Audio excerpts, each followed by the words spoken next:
TheSadFan, where we talk about the good, the bad, and everything that made you sad from the previous week. And this is your roundup. This will go so fast because there is so much to talk about.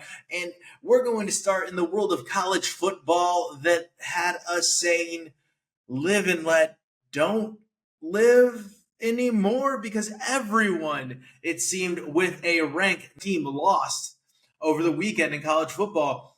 And one team that was not ranked any longer, and they should not have been ranked any longer after they lost to UCLA, was Penn State. And they, in fact, lost again. And not only did they lose a game, but they lost exactly what I was telling you it is time to lose, which is James Franklin. James Franklin is out at Penn State. And this, for me, if you've been following, is a long time coming. I've been saying for the last 2 years now that James Franklin is not a good coach, that James Franklin gets fat off of bad teams. It's weird that he's been there 11 years because he hasn't won anything. Penn State hasn't won anything since he's been there. They've made it to the playoffs a few times, not as many as they should. Granted, it was only a 4-team playoff for a majority of that time, but it's there comes a time when that clout runs out. I said that with Dabo Swinney, and Dabo Swinney's time is coming, and it is coming swiftly. But this, losing to Northwestern 22-21, being the straw that broke the camel's back, is weird, because if you were going to fire him, you should have fired him last week after you got boat raced by UCLA. The game, like I said, the score looked a lot closer than the game actually was when it came right down to it. But this has got to be the end of putting these coaches on pedestals.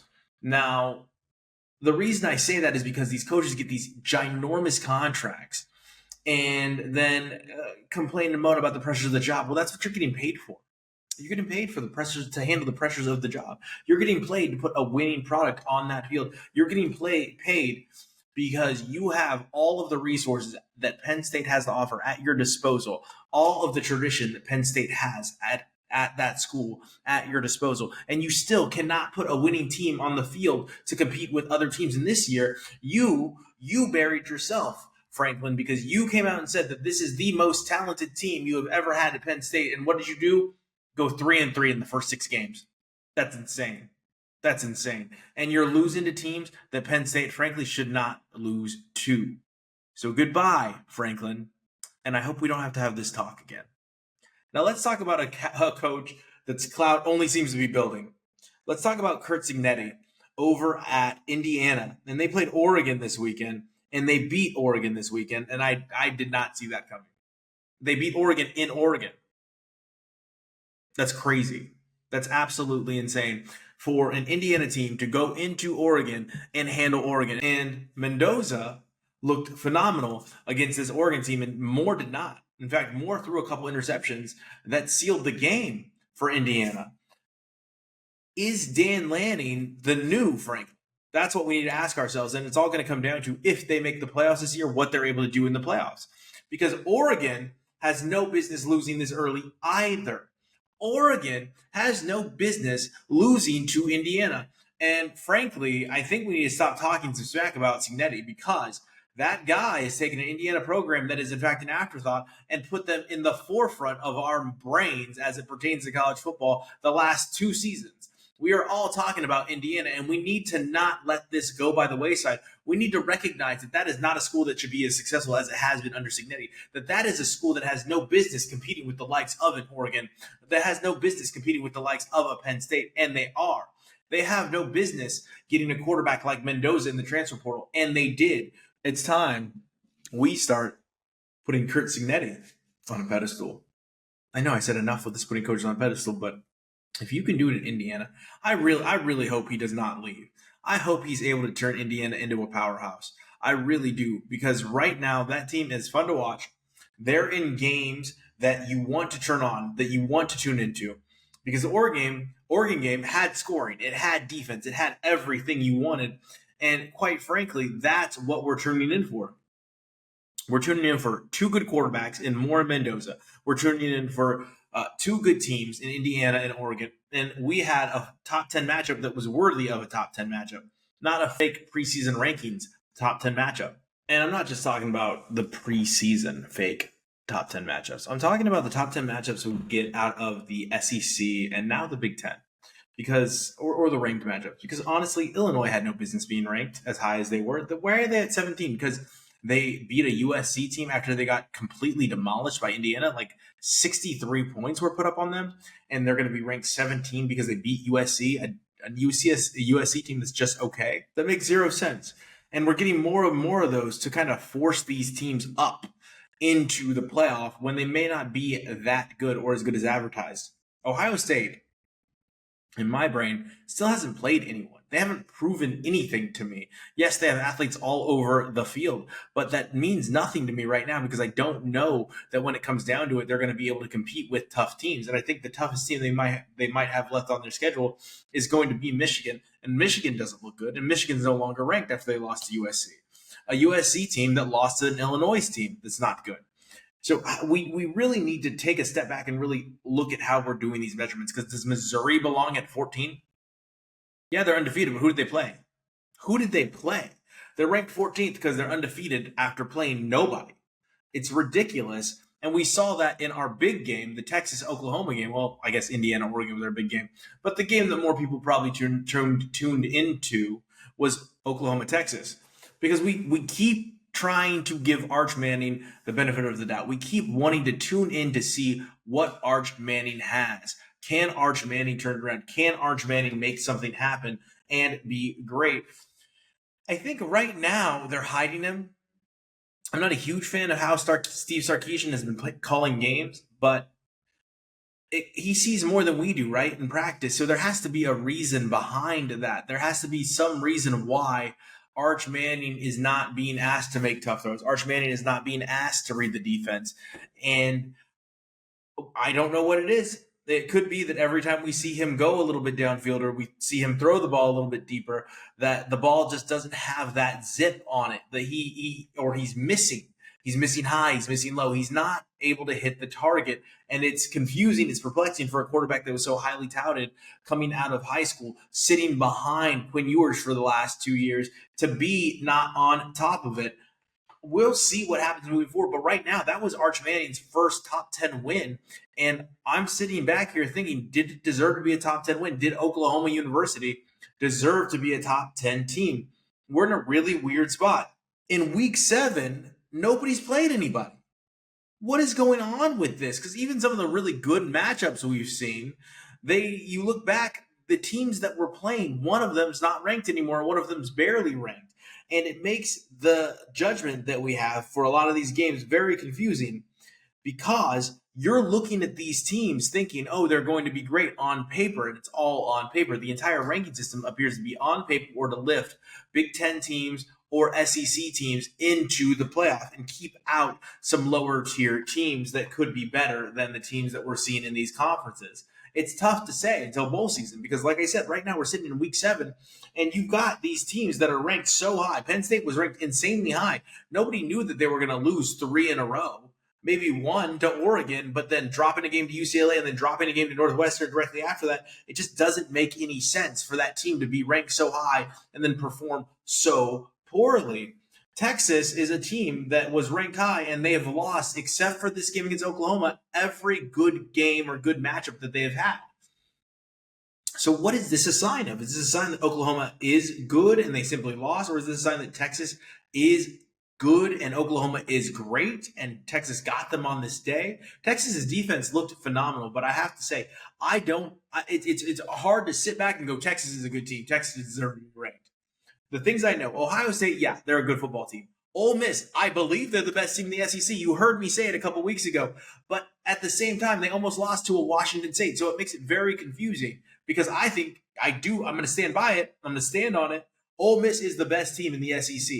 Lane Kiffin is doing a great job with that team. But that game, that hiccup game, that should never happen again. I think Alabama is just okay this year. I don't think they're a great team this year, and I don't think they're well coached. Tennessee, I thought Tennessee had potential, but then you see Tennessee go into Tennessee hosts Arkansas, and what do we see out of that game? A game that should not have been close, a game that Josh Heupel should have dominated, end up not being the blowout that we think. As you're hosting a bad Arkansas team, there's no reason that it should ever be 34-31. You've got a quarterback that's playing like Joey Aguilar is playing. What are you doing? So who do we put this on? Do we put this on the schedulers? Do we put this on the coaching for not coaching great players well enough? Do we put this? I know a lot of people want to put it on NIL because they don't want the players to get paid because they're jerks, but I don't think that's what it is.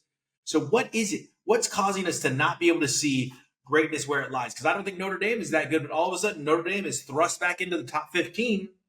2 losses, right? But they lost to Texas A&M and they lost to Miami. So why do they deserve to be ranked? Because their quality of loss is better? It seems like we're grasping at straws simply to get the blue bloods into the playoffs. And I have to take a step back after everything I said and say, I'm okay with that.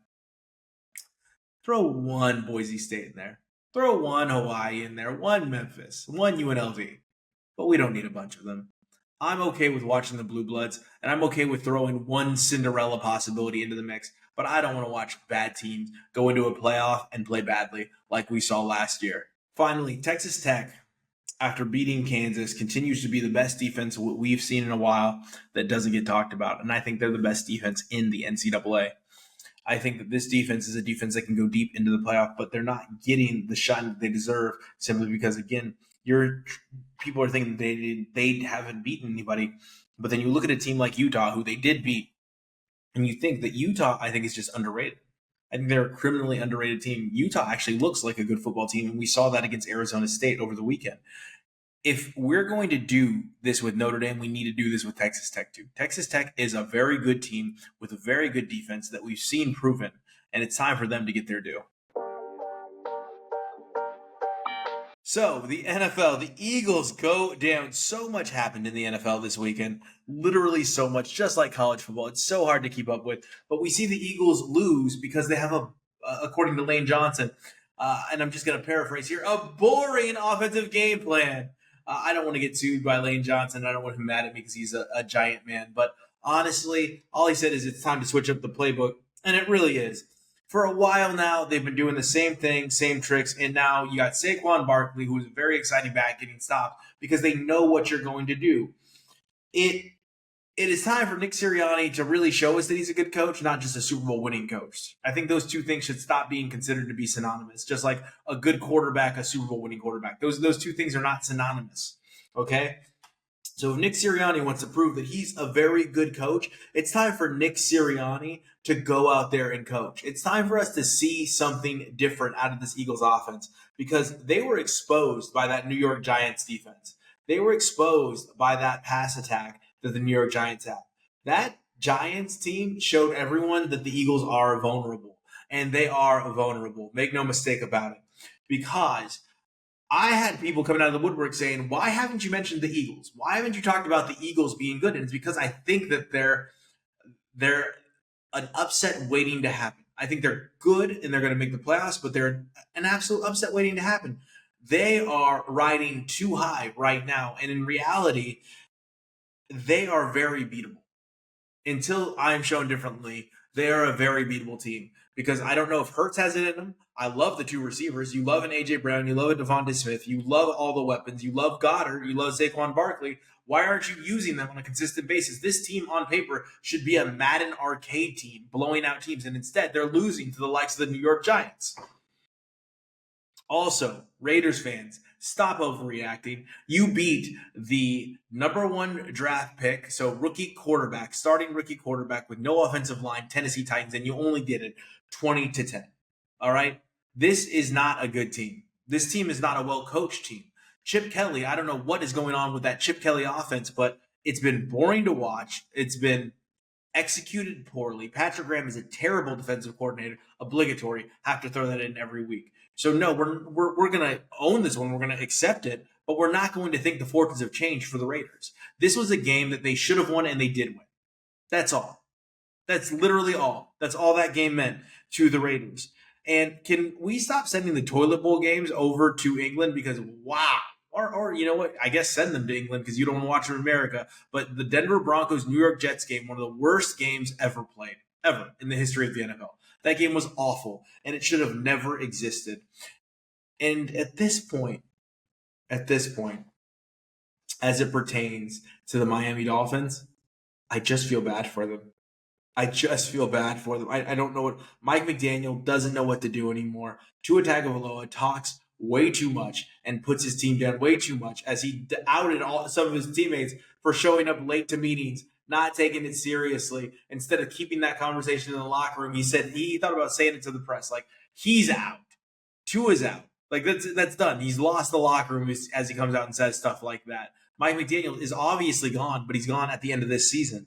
And to lose like that, again, wrenching defeat from the jaws of victory, as they've done multiple times this season, that Dolphins team, you just have to feel bad for them, because they were exciting to watch. They were fun to watch. They were fun to watch this weekend. A-Chain ran like crazy. Waller caught what was a would-be game-winning touchdown. And instead, they're losing a game that they should win to the Los Angeles Chargers. And it's just sad at this point.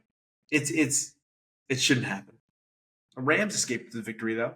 That should have happened. But instead of going crazy with offensive fireworks against the worst defense in the NFL, we saw that Rams team be a story for the Ravens defense, saying, hey, look, we can play.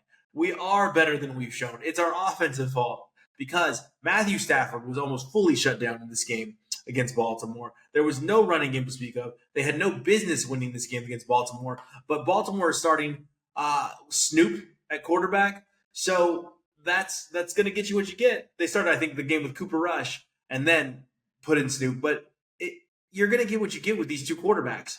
The Baltimore Ravens are going to lose as long as they don't have an offense, but that defense is terrible. And we didn't see the Rams exploit how bad they are. We didn't see the Rams capable of boosting up that offense and pumping up some numbers, because that game was one of the next worst games behind the Jets-Broncos. The Rams are a team that is scary. The Rams are a team that could threaten for the NFC Conference Championship. They are. But that was not something you wanted to see out of a team that is that threatening, that is that good. You didn't want to see something that made you second guess what you were thinking. And before we get out of our NFL segment, we do have to talk a little bit about Joe Flacco being traded in the middle of the week and go play the Packers a second time in 3 weeks. He beat the Packers with the Browns. Then 3 weeks later, he's playing the Packers as the quarterback of the Cincinnati Bengals with a different result. The Packers got back on track by beating the Cincinnati Bengals. Joe Flacco, however, did not get back on track. Joe Flacco continued to be a very old man playing the quarterback position, and we saw it. I don't know what Cincinnati was thinking that was going to somehow salvage what they had left in their season. But you cannot throw out a Joe Flacco and expect Joe Burrow results. You do not have the defense to have a quarterback like Joe Flacco simply trying to mitigate mistakes, simply trying to utilize the weapons for good. It was not shocking to see that Green Bay went out there and beat up on Cincinnati, because Green Bay is an actually good team. And we finally saw them, like I said, get back on track against the Cincinnati Bengals. But that team in Cincinnati is done. The Browns are done. Like, Dylan Gabriel is going to have a really rough first year in the NFL, but the Browns are done. And he's got to go out there and play for that team. And then Baltimore, like I said, is done, because Huntley's not going to save them. Snoop Huntley's not going to save them. Okay, Cooper Rush isn't going to save them. You're not going to be able to get Lamar Jackson back to save them. This team is done. What does that leave you with in the AFC North? That leaves you with the Pittsburgh Steelers and Aaron Rodgers. And there's just no one in their way. There's no one in the Pittsburgh Steelers' way. The Pittsburgh Steelers are going to take everything that division gives them, and they're going to run with it. So you're going to see the Pittsburgh Steelers with a phenomenal record this year, because they get to play a bunch of nobodies all year long in their division. And that tells me one thing, that we're going to see Aaron Rodgers in the playoffs again this year. And we're going to have to figure out, is he for real?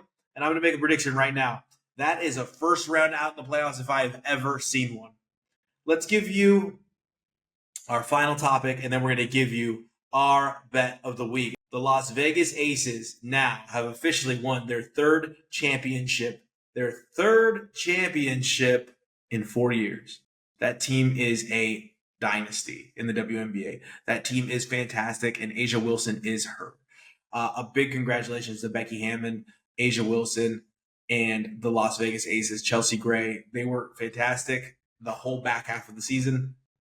Don't forget that they were only 500 at the beginning of the season and going into the break. So that team put everything together, went out there and swept the Phoenix Mercury to win their third championship in 4 years. The Las Vegas Aces are phenomenal. They are the team of that league, and nobody can say otherwise because it's hard to question 3 championships in 4 years. In fact, you can't.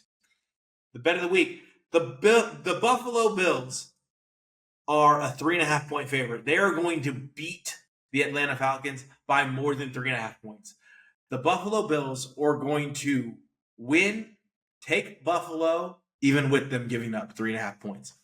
Thank you so much for joining us each and every week. I know it's rapid fire. It's just me here, and there are so many stories going on right now, but we want to keep you up to date with the happenings in both college football, NFL, and everything else around the sports world. Congratulations to the Seattle Mariners for winning Game 1 last night. Hopefully one of more to come. We love to see it. Sorry, Toronto. We are a West Coast show.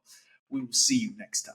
Back to the block, I'm scamming. Back in the shop, I'm scamming. Get it off a dummy, I'm scamming. Always get money, I'm scamming.